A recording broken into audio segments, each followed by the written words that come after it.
I walk a straight line, shackled and chained.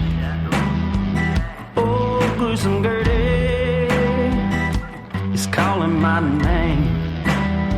There is no mercy in this penitentiary. Just ask the Hill String Gang or Angola 3. I'm here for life, I'm here to die. Inside these walls, inside the wire. And when the wolf cries, I know it's over. Oh, bloody Angola. Oh, bloody Angola.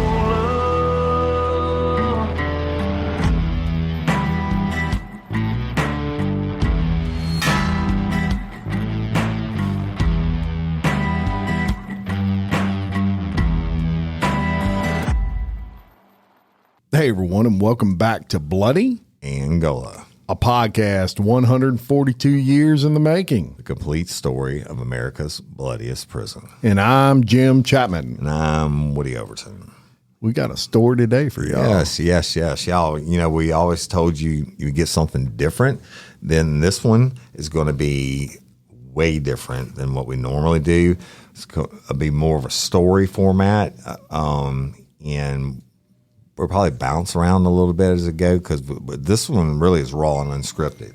Raw, unscripted, and I'll tell you this, Woody, it is a historical story in that it happened a long time ago, and it has some family ties too. Absolutely, it does. Woody Overton. It does, and it's a crazy story straight out of Bloody Angola.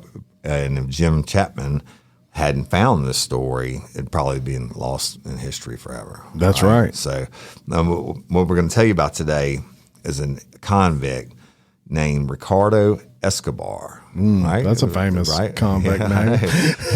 But you think about that. Pablo. But y'all, this has happened on November 22nd of 1953. Now, it's been a minute, right? Been a minute. Completely different Angola back then. Right. And then you think about the Hispanic population in Angola must have almost been nothing back then. So anyway, on November 22nd, 1953, Ricardo Escobar was doing his time in Angola. And guess what happened, Jim Chapman? He didn't like Angola too much? He didn't want to hang around. He just absolutely didn't. So on the evening of November 21st, 1953, he hauled ass. He escaped from Angola and went into the Tunica Hills. Now, we told y'all about the Tunica Hills. That's the natural barrier. You just got to be a badass to even go. I mean, they have a public hunting area up there and stuff, or a park. I've got experience in that public, and just to tell a quick little story, y'all, and it'll really give you an idea of the terrain in Tunica Hills. I went deer hunting there, shot a deer, and those hills are real hills. We call them like mountains here in Louisiana. Yeah, they're like mountains to us. With ravines and all that. I could see that deer run, and go and hit those hills, and I'd see it come up and go down and come up and go down. It was the only time in my life I almost left a deer just in the woods because I'm like, man, this is going to be a pain in the ass. People go out there just to have a pain in the ass and hiking. Yeah. And so it's really wooded, y'all. It's not like it's bare hills and deep ravines and all that. And, of course, Bloody Angola is surrounding the other three sides by the mighty Mississippi. So Ricardo Escobar decided he wasn't going to hang around. And on the night of the 21st, he escaped and hauled ass into the Tunica Hills. Nobody really knew he was gone. That's the crazy part. And the next morning, around 10 o'clock, he came upon a home located in the Tunica Hills, and it was occupied by Virginia Webb and her husband. Now, you talk about rural. If they had electricity, I bet it was a big deal for them, right? Much less phones or anything like that.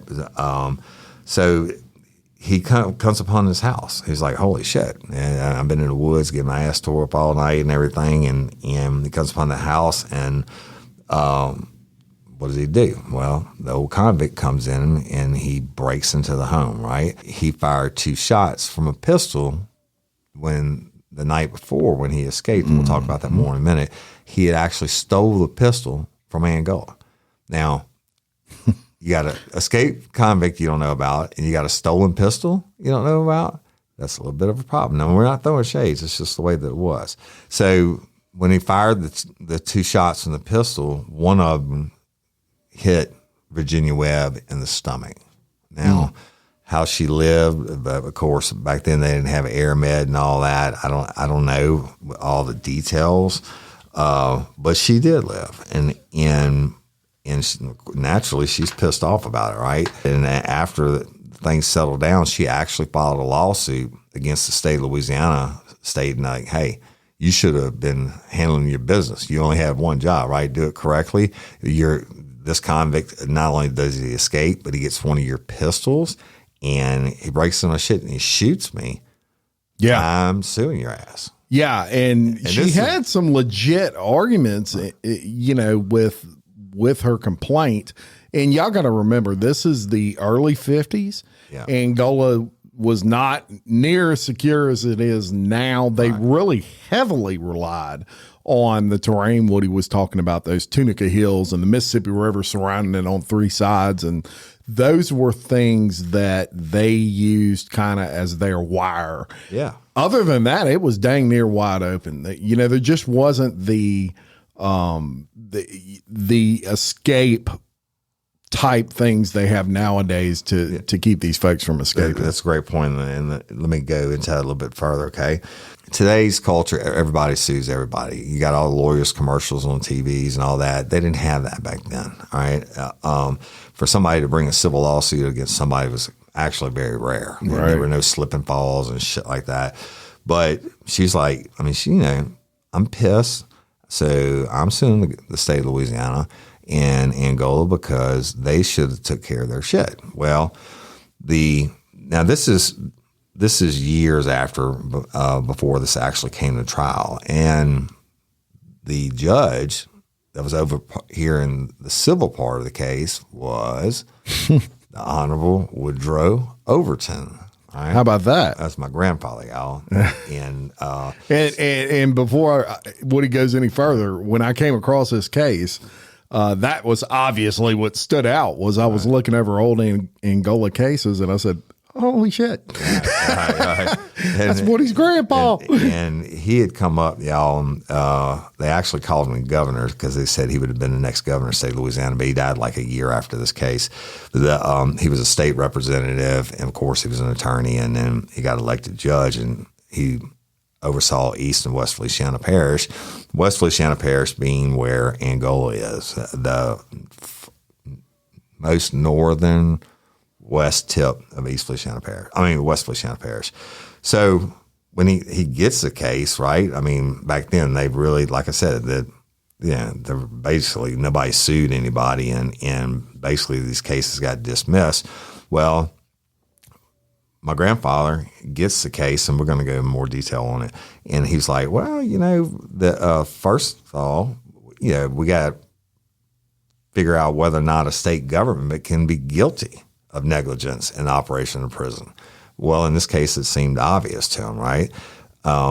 If they do such acts of gross negligence, then, they can be found liable for it. I mean, that's right. He's just absolutely outside the box. That's right. And negligence, when it comes to an escape and you're looking for negligence, obviously you're going to be looking for lack of security that enabled someone to escape. Right. And so, we're reading part of, from what Jim found, and what he found, what he said was, well, you know what, if the United States military can be found guilty of tort acts, or even the Department of Highways, you wouldn't think they could get sued, right? Well, they can. I mean, if you screw something up so bad that it's obvious, they can do it. So Which now is common sense and everybody, but back then, like what he said, you just didn't do it. Right. So, you didn't see the government. And so state. This was his reason. And he said if the different departments of the state government or even the military can be found guilty of being so negligent, well, then we can hear this case. All right. So, but he said before going into the question of the alleged negligence of the state employees at Angola, he wanted to note, he said it's necessary to note that the physical layout and security setup in Angola. Angola is approximately 18,000 acre prison farm lying some 26 miles northwest of the town of St. Francisville in West Louisiana Parish. Now, like we told y'all, it is bounded on the western side and most of the southern and northern sides by the Mississippi River. On the eastern side and part of the northern sides, Angola is bounded by the Tunica Hills. And the outer limits of Angola facing the Tunica Hills are marked by a series of gun towers along the levee. And that's important because that was exactly how they relied on their security. Back then, there were not electric fences. There were not walls.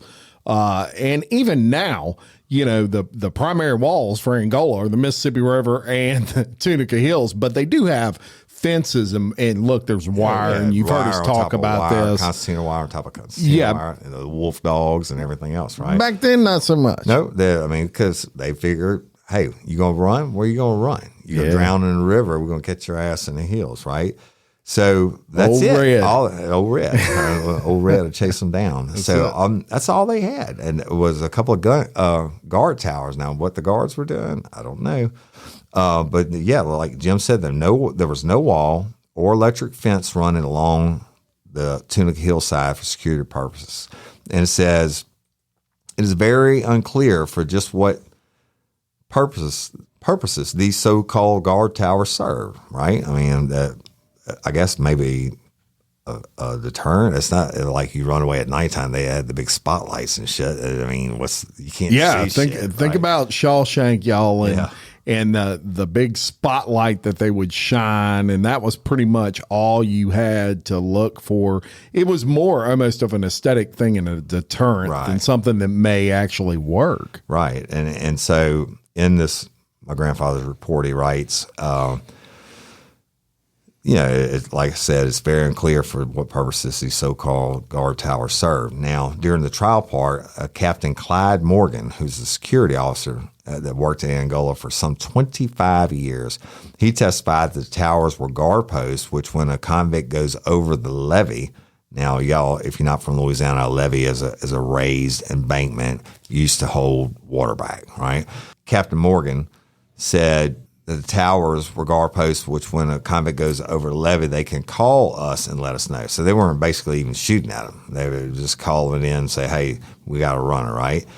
And Assistant Warden R.F. Odom, who had been in Angola nearly 9 years, when they asked him during trial, asked him the security value of these towers, he stated that they're guard towers, right? Percy Tanner, another Angola security officer, indicated his belief that the towers were guard towers. Now, this is all establishing that the state is negligent and not providing proper security. Stop. You got the worst of the worst there, and all you got is lookout towers. Yeah, and you can't see them at night. That's right, yeah. and y'all, this is the whole purpose of this particular trial was to prove that there was some negligence in allowing the convicts to get out, because there's people that lived by Angola, weren't necessarily on the beeline, so they weren't employees of Angola, but they lived right off the property. Yeah, well, and the deal being, if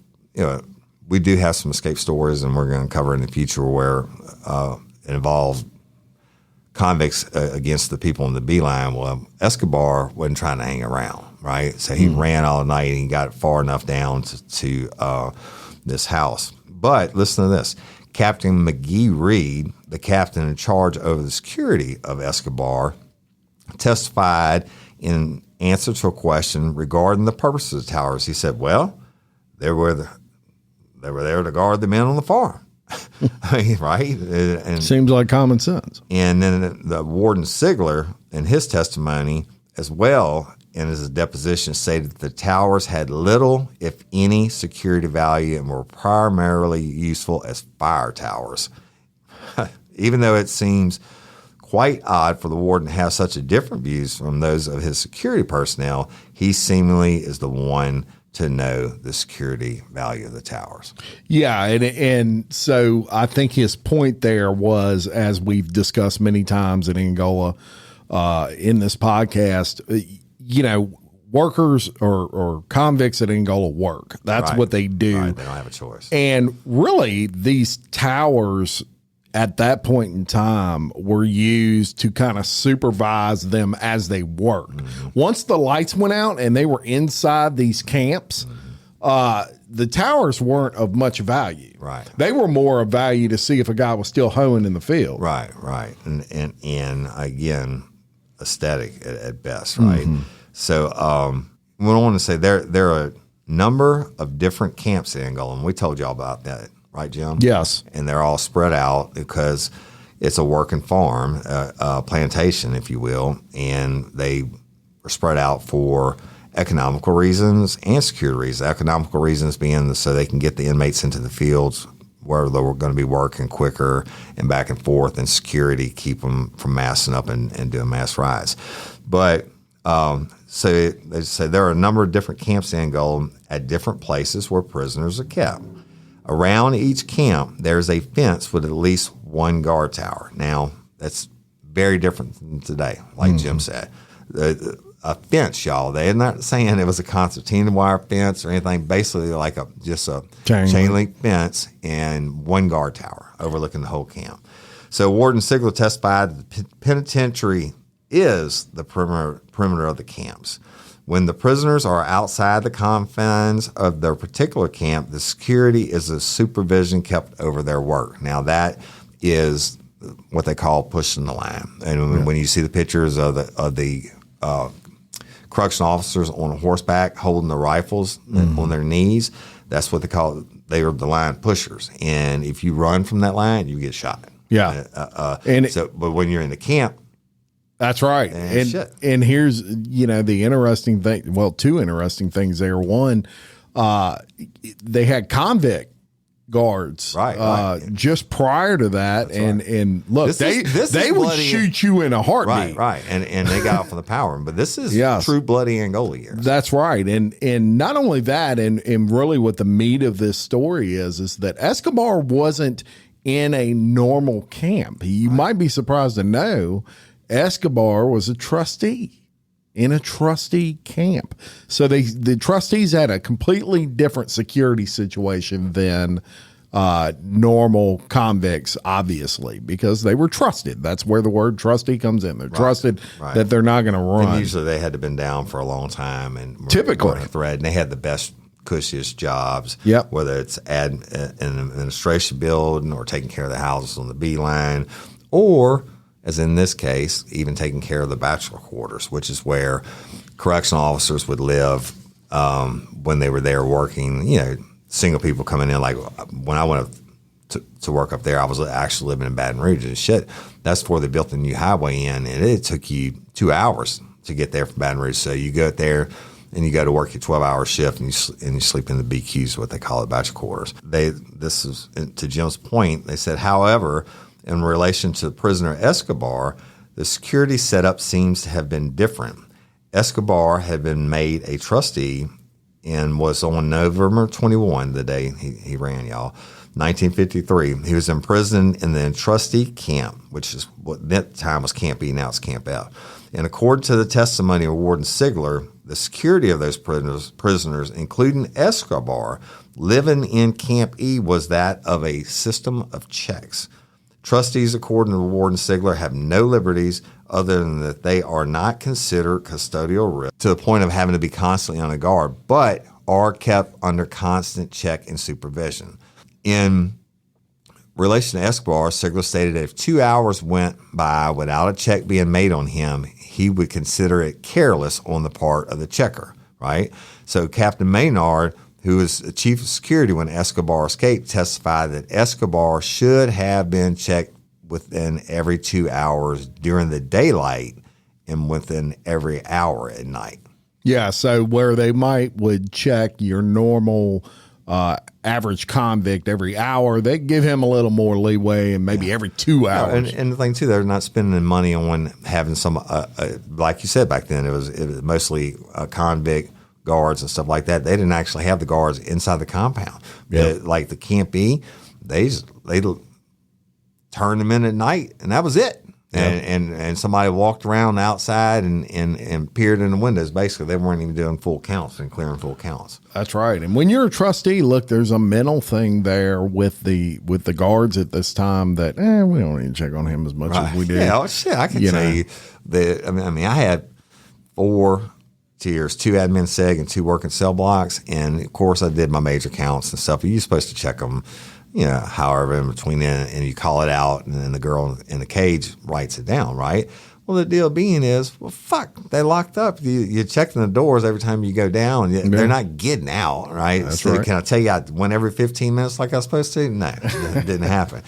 But listen to this. This was actually testified in the court, and they said, as additional parts of the security arrangement, all right, now listen. This is like the Rape Elimination Act to me. As additional parts of the security arrangement, prisoners were not supposed to have access to alcohol, narcotics, or firearms and weapons. Imagine that. Imagine that. Well, the deal is, and it goes on to say, the facts of this case proved by the preponderance of evidence at the trial appear as follows. On November 21, 1953, Escobar was a trustee prisoner in Angola. He had a criminal record of convictions of burglary and theft in 1940, rape in 1943, disturbance in 1948, carrying a concealed weapon in 1951, burglary in 1952, and on March 27, 1952, he was committed at Angola. So he wasn't there long at all before he made trustee. I guess they figure he wasn't a murderer, right? Yeah, and you hear that rap sheet, right. and look, this attorney picked up on this real quick, and he's like, what he's trying to do is paint a picture of how bad this guy was, yet he became a trustee by December of 1952. Yeah. He was put in there in March, late March of 1952. He did like so 9 months. 9 months. Yeah. It's crazy. In December of 1952, he was given the status of trustee. In July of 1953, he was assigned to work as a cleanup man in the Angola Hotel. Oh, the Angola we need to do Hotel. an episode just on the Angola Hotel. Y'all didn't know they had that. The Angola Hotel, y'all, was more commonly referred to now as the BQ or bachelor quarters. All right. Yeah. And that's where it's pretty cool. If you're working out of town, you go work your 12 hours, you come back and you eat inmate food. Yeah. And if you don't leave, they used to have a little store right outside the gate with a little where they serve beer. But if you didn't leave to do that, you went back to your room and you had a bed, and the inmates cleaned it up for you during the daytime, and you had a clean shitter, and you got you a shower, and you took a nap, and got up, or not a nap, you went to sleep and got back to work. But so they assigned him to the Angola Hotel. Now, on November the 7th, 1953, 2 weeks before the escape, Captain Reed, I'll tell you about it, who was in charge of Escobar, reported to the Angola officials in a written report that Escobar was capable of working under supervision only. Right? However, the record clearly indicates that on the escape day, Escobar was not under close supervision. He was working in the Angola Hotel as a clean-up man. He had been sent out to pick cotton and came back to the hotel between 4 and 5 o'clock. Now, before we go any further, I just want to hammer down what he just said about the captain saying he only works under supervision. That is the attorney painting the picture of, hey, when there was no guard around, this guy didn't do nothing but sit on his ass. Yeah, exactly. And it's so much so that the captain put that in the report. Right. I mean, he's not there for being the best worker in the world. Right. But he's like, if you don't put your eyeballs on him, he ain't going to do dick. That's right. And y'all, keep in mind that this is from a civil lawsuit that Jim found. So what we're paying up, even these correctional officers' answers, they know what this lawsuit's about. They're being deposed, or we're about to read you some when they were on the stand in a question, and they don't want to be involved in this shit, right? They want to go back to the farm and do what they do, keep living their lives. Escobar, when he testified that he didn't recall being checked after that. Now, Tanner, who you're going to hear from in a minute, Tanner, who had supervision over Escobar when he escaped, testified that the last check made on Escobar was at 5:30. Escobar then drank some whiskey and took some dope. According to Escobar's testimony, right? That's what they call it back then, y'all. Wait till you hear this. This was happening. This was inadvertently happened, but now everything gets in because 90% of everything that gets in, all the contraband is because the COs bring it in, they get paid to. This Escobar is cleaning up the Angola Hilton or Angola Hotel, and he found some whiskey and some dope, according to his testimony, and then he stole a correctional officer's gun and walked away around 7 o'clock. Now, at 7 o'clock, in that time of year, it's dark. So Escobar stated that the whiskey, dope, and gun were taken from the rooms of free employees, which had been left unprotected. Oh, that's not good. They leave them unprotected. The trustees come in and clean it. I mean, that's basically, I don't really get that. I'd be locking my shit up because you might want to plant something. Yeah. But they did say there is no definite proof that he did obtain the whiskey, but no proof to the contrary, right? Yeah. And it is definitely established that he did get the gun and the dope. Yeah. In the 50s, bro. You have probably wasn't weed, but I'm sure it was heroin or something hardcore. Both were found on him. That's not like he ran into Tunica Hills and found a heroin dealer and a firearms dealer, right? The record also indicates that a prisoner could have obtained both whiskey and dope. We told you about that. There's some question as to the time Escobar was missed, and Tanner, who had supervision over him at this time, stated that Escobar was supposed to have been back on the Camp E yard between 7:30 and 8, and when he didn't show up during that interval, he went to the hotel looking for him. Maynard indicates that he was not notified, the chief security, not Reed or Tanner, the chief security, Maynard, indicates that he was not notified and shortly before midnight. I bet not. Right. They're freaking out. You know, they even looked before midnight. Right? Yeah, the last thing they wanted to do was call the chief of security. Right. So you got these guards running around, and they're like, "We need to find this dude, but we're going to get fired." I submit to you, they didn't. They were like, "Holy shit!" Maybe glanced in at 11:45. It's like, "Holy fuck, his buck's empty. Where is he at?" And they know why he's talking. And then per protocol, they got to call the chief of security, right? Yeah. So, and then he's saying midnight. Now, it might have been, he knows the state's getting sued. He knows they're being liable. So it might have been fucking 5 o'clock the next morning. We don't know. Yeah. But anyway, so Chief Security Maynard indicates that he was not notified until shortly before midnight. And also the radio log of Angola does not show any mention of the escape until around midnight. Now, y'all, even back then they had radios, which they would call in to the command center or if something unusual happened. So especially an escape. Right. And so they attained the records and they found out the first mention was around midnight. Yeah. Yeah. So what do you do in that situation? Well, you call the dog. Yeah. So then you have a oh shit moment. Yeah. So tell them about that, Joe. Well, there's a captain. His name was C.C. Dixon. Do you know that Dixon Correctional Institute was named after him? There you go. I did not know that. Yes. That's interesting. So C.C. Dixon was, he's very famous. Obviously, had a prison named after him. He was in charge of those dogs. He was probably the most famous dog trainer of all time.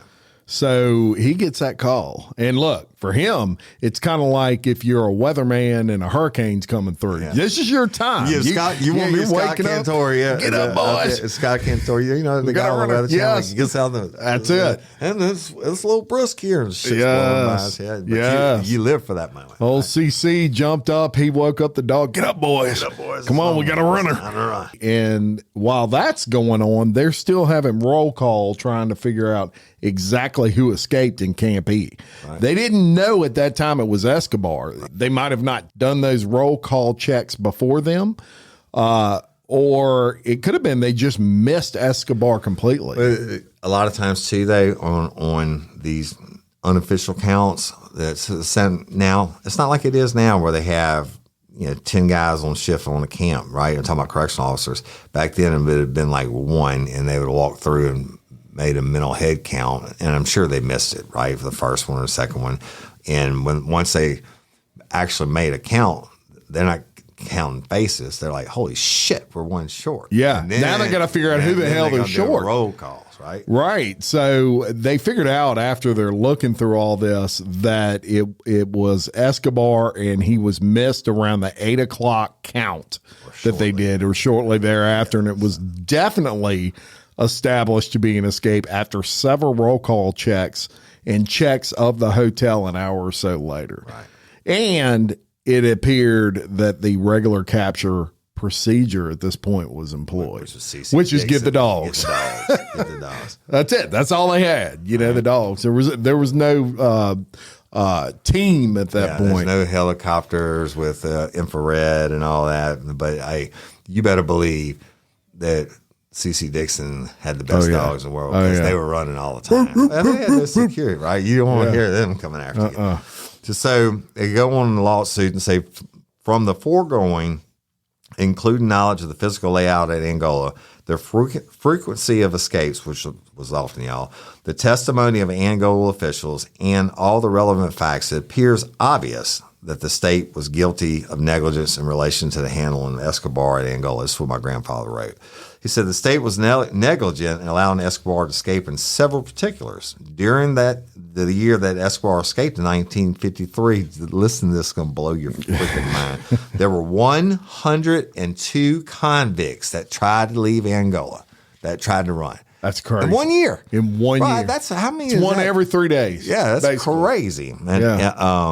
And that's Warden Sigler's telling us. He said the number can probably be explained by the security system of the time, and it was relatively easy for a prisoner to leave. The security seems to have been that he would have been missed in a matter of hours, and because of the rough terrain of the Tunica Hills, could be apprehended by the use of bloodhounds and guards before he could travel many miles. They relied on that, almost to a fault. Well, yeah, but they had it down to a system team. Even nowadays, so nowadays it's a lot more advanced. They'll actually have trustees that they'll run, they'll let run, and they chase them down. Practice. Yeah. These are trustees that work with dogs. And the practice, and they can tell you how far a human can get on what terrain, and they'll set up the perimeter outside of that now. Absolutely. And so C.C. Dixon was instrumental in all this. Yeah, and there were no cameras back then. There was nothing. And, however, such a system in effect deliberately exposed the people living in close proximity to Angola to a perilous and unnecessary risk. The operation of any concerns, be it business, prison, or otherwise, which creates a risk, danger, nuisance, or cause of harm to another is actionable negligence. And there is no question but that Virginia Webb was subjected to this risk and harm and was injured thereby. And then this, again, that's what my grandfather wrote. Agree with that 100%. And what that case was trying to prove there was what we pointed out in the beginning, and that is they have civilians, if you will, outside of those, the property of the prison, and they're being put at risk because Angola at that time, people felt the security measures were not what they should be. I mean, 102, 100 and some running. I think they felt pretty safe because of the amount. I mean, they caught all these guys, or they died, right? But they weren't in the Bachelor or in the Angola hotel getting a pistol and dope. and whiskey. But so my grandfather goes on to write, anyone that knows or has a chance to study Escobar, observes his actions, and study his criminal record can obviously see that he is a dangerous criminal.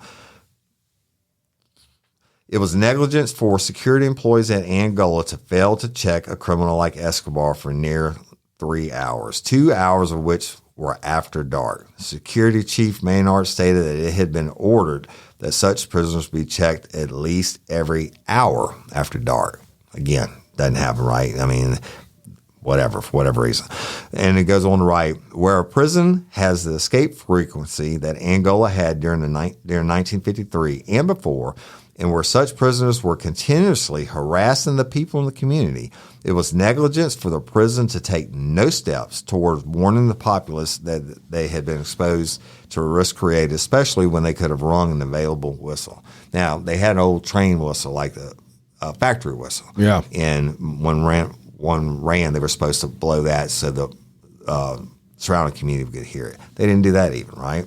Yeah. So, according to the testimony of Security Chief Maynard, the employees in Angola were negligent in not getting all of escape machinery in action promptly after Escobar was missed. And the record indicates that the Security Chief Maynard was not informed until about midnight, and Escobar was missed at least by 9 o'clock. And he said there can be no question but that the state was negligent and failing to keep closest supervision over Escobar while he was working at night alone. Captain Reed, who was in charge of Camp E, and Escobar testified that Tanner was charged with the knowledge of Escobar and should have checked him every hour or so. This he failed to do and was negligent in, not checking at all after 5:30. In connection with Tanner's failure to maintain a proper check on Escobar, we're about to read y'all his testimony in court. All right, Jim, I'll be the attorney and you read Tanner's statement. Now, you got to remember, Tanner's an old country boy, a correctional officer for life. He was in charge of this camp. He's got mud on his face as it is, and he is not happy. Not at all. About being there. But really, before this, they had never been sued. They'd never been called up on their actions. So I'm going to read the attorney, and it's just a couple of y'all. I think it's funny as fuck. So the attorney says, if that's true, would you tell me how Escobar escaped, how he walked away? Whose fault was it, Mr. Tanner? Well, they've been running. They were running before I went there, and they still running. Whose fault was that? I don't know. I'm asking you. You were on duty that night, right, Mr. Tanner? If you had as many men to watch over at that camp as I did at that time, I'd like to see you watch all of them at one time. Well, you had too many of them so that you could not watch them properly? Is that what you're saying? Well, probably. At that particular time, yes, sir. And so, y'all, thus, the only man charged with checking Escobar and knowing of his presence confesses that he did not and could not properly watch Escobar. My grandfather says that was negligence. He said the state was negligent in allowing Escobar to attain a gun at the prison. It seems undeniable that Eddie Bordelon, a state employee, was negligent in leaving his pistol at Escobar's disposal. So, Eddie Bordelon came to the state because he had to work his shift, brought his pistol, and knew his room was going to be unlocked. And fuck, man, the lock only keeps an honest man honest, but Escobar is down for everything but murder. Sees the pistol and he takes it, and they proved this. I mean, it's beyond a shadow of a doubt. So, and he was definitely negligent for leaving his pistol at Escobar's disposal, and for this negligence, he was fired. Right? I think pretty sure it was before civil service, and my grandfather goes on to quote a state case that says the state is responsible for its employees, and that was Marler versus State, which was cited in 1955. Yeah, and so y'all are probably wondering by this point, how the heck did he get a hold of these firearms? How common was this? So we're going to give you a little information on that in regards to the hotel, and we're talking about Bordelon here, and not only was he guilty of negligence, as has already been said, but also the prison officials were guilty of negligence. They had not taken proper safeguards and reasonable actions to ensure the convicts would not be able to get a hold to firearms. That's crazy. Guns. Yeah. There appears to be an understanding prior to Escobar's escape that guns should be kept in steel lockers or deposited at security offices for safekeeping. No one man was responsible for guns in a certain area. There was no roster showing who had guns and where they were, so they didn't have to sign them in and put where they are anywhere. Immediately after the escape, however, a written order was issued and proper steps were taken for security of weapons. So they realized there was a problem and they enacted a policy, if you will. It's like I told you, every policy, get out wherever you work, you have a policy and procedure manual. And every rule in that fucking book is there because some jackass messed something up. That's right. You can't even believe that you'd have to write this down. But go ahead. That's right. And Escobar himself, even stated that he had seen several guns lying around the hotel, leaving weapons where convicts can get them and having a loose security system where such as possible is clearly negligent, Mr. Overton said. And Bordelon, who was the owner of the stolen gun, testified that he was never told. He was never told that, any sort of policy or procedure of what to do with his gun. So that was kind of his excuse. Y'all didn't tell me I had to sign it in you somewhere. Tell me not to jump off the bridge. Yeah. Yeah. So Escobar actually went on to testify that he had taken goofballs, which he had gotten from the Angola hotel. So that was the dope. They called them goofballs. Heroin. They turned you into a goofball. They say he got pistols and dope. Hard dope. And dope. Hey, man, that Angola hotel was party time over there. And so, although there was no convincing evidence that he had got them there was no way necessarily to prove where he had got them. It was pretty much known. And actually, there were some narcotics when he was captured, and he had them in a box marked reducing pills. Right. Captain Morgan, no relation to the drink, who took the pills. Escobar wanted to be. Yeah, he took the pills from Escobar, and he testified he thought they looked like Benzedrine tablets. Yeah. He testified they looked like benzos and had taken them from prisoners before. Wow. So he kind of knew what they looked like. People probably use them too, right? Yeah. And the remaining question is whether or not there was sufficient causal connection between negligence and the injury. And my grandfather said there seems to be little question, but that there was. Yeah. Yeah. And y'all, let's just sum it up for you real quick.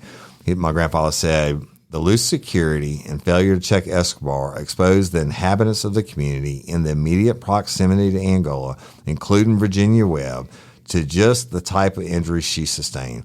Were it not for the state's negligence, this injury would not have happened. It is definitely foreseeable that convicts escaping through the negligence of the state would harm people in the Angola area.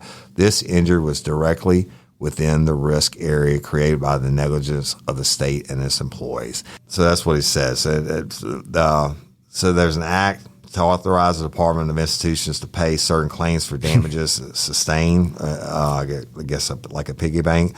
But my grandfather said there is no question but that Escobar was an act of escape in this instance, and also there's no question that Virginia Webb could have received up to the $1,000 limit for damage she incurred as a result of the escape. But I'm going to tell you what he ended up doing ultimately, right? I mean, it goes on the site over and over again about leaving a dangerous criminal alone and him having access to whiskey and firearms and everything else. In Virginia Webb's petition, she asked for a substantial sum for a loss of wages. It was the opinion of the court such recovery is not permissible under law. In Louisiana, a married woman's wages are community property and blah, blah, blah. This is all back then, y'all. But I'll tell you, at the end of the day, Virginia Webb went on to say she was suffering, probably was, that for the bodily injuries and had mental pain and suffering and psychotic depressive reaction, et cetera, et cetera. Now, this is probably the version of the modern day lawyers trying to get more money, but maybe she really was hurt that bad. And So my grandfather ended up giving her a $10,000 reward for past and future pain and suffering, he gave her an extra $5,000 for the mental shock and the anxiety from going on that night. So this my grandfather wrote, for the above and foregoing reasons, there should be the judgment in this case in the favor of the plaintiff, Virginia Webb, and against the state of Louisiana in the full and just sum of $15,000. Bro, you know how much money that was back then? Yeah, that was you might be thinking you could buy a Corvette for like $1,500. Oh yeah. I mean, 1953. That was like an annual salary for someone that made a lot of money. Oh yeah, absolutely. Yeah, for someone that made a lot of money. Yeah, they're like making $150,000 to $200,000 a year or more now. Probably is more than that with inflation and everything else. So no doubt about it. And to tell y'all the importance of this case and why we bring this to you, this completely changed Angola. Absolutely. After that. After that was a lot of money the state had to pay out, and you better believe heads were going to roll. Oh, yeah. A lot of people got fired. Mr. Borland. Yeah, counts increased. They finally had like a book that you would sign your weapons in and out of, and eventually that would change to where guards didn't even carry guns. Right. All of that kind of started with Miss Webb's case. Right. So this is something that we just gave you that is of huge historical significance to Angola, and it's pretty cool that my co-host on this show's grandfather is the guy who presided over that. That was a real treat, man. I mean, you found that, and actually, Jim is the one that does all the research and everything. I usually have everything laid out for me, et cetera. But I was in the studio on Sunday recording for regular real life, real crime, and I was digging through these other papers, and I found this one, and I called my mom and dad. It was about another case that we're going to cover, and then we got to talking about this one and everything. So, yeah. And my grandfather was a hard ass. He didn't give a shit who he pissed off. And like I said, they said he was going to be the next governor, but he had died. He like a massive heart attack crossing the street from the courthouse to his office, and I think he was 42 years old. Oh wow! Yeah. Well, that was a treat doing that case. Yeah, it was awesome. Thank you for finding it for me, and a little bit of heritage about a little bit of heritage. I'll tell you one thing. Knowledge. My dad tells me my grandfather wasn't a man of many words, obviously, but my dad remembers him my dad being a young boy, and my grandfather was a judge on a bench, and he said I had to sentence 5 people to death in an electric chair in Angola. He said those are the only cases that ever kept me up at night. On him, yeah. I mean, hey, back then they didn't have all the pills processed. When they sentenced them, they fucking fried them. Gruesome Gertie. Yeah. You riding the lightning. Thank y'all so much for watching, supporting. Yes, thank you for everything. I real quick want to mention this Saturday, June 3rd, downtown Denham Springs. Have a huge benefit for Corporal Sean Kelly. Yeah, and today, Jim, you want to tell them who came out? Yeah, so we had just an awesome young supporter of ours come by, and she is part of the Denham Springs Police Department. Shout out to all those women. And so we donated some items. We have some great gift baskets. One of them is a Bloody Angola themed gift basket. Right. One is a real life, real crime themed gift basket. And Local Leaders, which is my podcast I do individually, we also donated a gift basket. Of course, we support, Corporal Kelly and his recovery and all of that. So this Saturday, June 3rd, y'all, they're going to have a bunch of auction items they're going to auction off. It's an all-day event. They got stuff for the kids. Bands. At least 3 different bands. I think I know a whole bunch of different food vendors and everything else, and it's going to be a really good time. The weather's supposed to be beautiful. All the proceeds go to Corporal Sean's family. Absolutely. And so it's a very worthy cause. Y'all, I promise you, I have a probably one of the biggest weeks of my family life ever this week, but if I can get there on Saturday, I'm going to be there just to go support. Absolutely. And so y'all go and check it out. Yes, please do. And Patreon members, oh, wow, we love y'all. And thank you so much. We hope you're enjoying your bonus episodes and your commercial-free releases and everything else. And for HelloFresh, let's talk about that real quick. Yeah, look, y'all. I've seen some deals come through but we are not blowing smoke up anybody's ass when we say if you've ever wanted to try HelloFresh, we're going to tell you what to do right now. Go to HelloFresh.com/BloodyAngola16, the number 16, and you can get 16 free meals plus free shipping. And the way they do this, I want to explain this because food is fire. We both had several boxes. Yeah, the way they do this is when you go in there and you order, there's going to be a little bit of a charge, and you might say, well, I thought it was 16 for free. What they do is they divide that up over so many meals. Right. So you end up getting 16 for free, but they can't. It's like a very minimal charge they put on the front there, but you can check it out. It's almost free. Yeah, it's barely anything. Free and it's unbelievable. The food, though, and I'm going to talk about it because I used to do commercials for them years ago on Real Life, Real Crime, and we did some recently. And I'm a foodie. Yeah. And I love to cook and everything. And holy shit, the first time I got – they give us a sample box. First time I got the sample box in, I was like, I'm not going to like this. But look, less than like 30 minutes, prepare it. What I liked about it is even when I cook, that last minute trip to the grocery store for, you ran out of garlic powder or whatever it may be. And everything's in the box. You get the best meats. I mean, it's like select cut, everything. Yeah.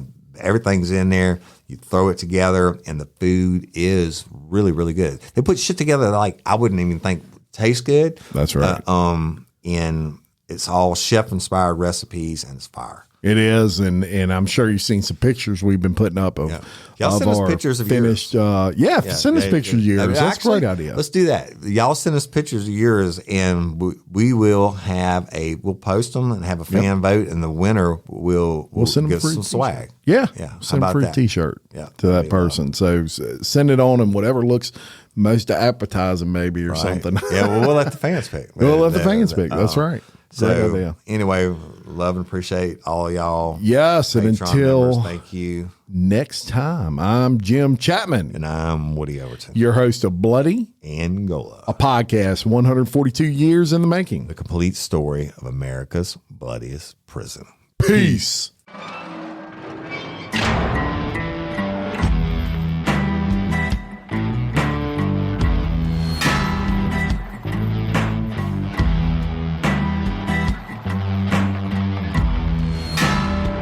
I walk a straight line, shackled and chained. Oh, gruesome Gertie is calling my name. There is no mercy in this penitentiary. Just ask the Hill String Gang or Angola.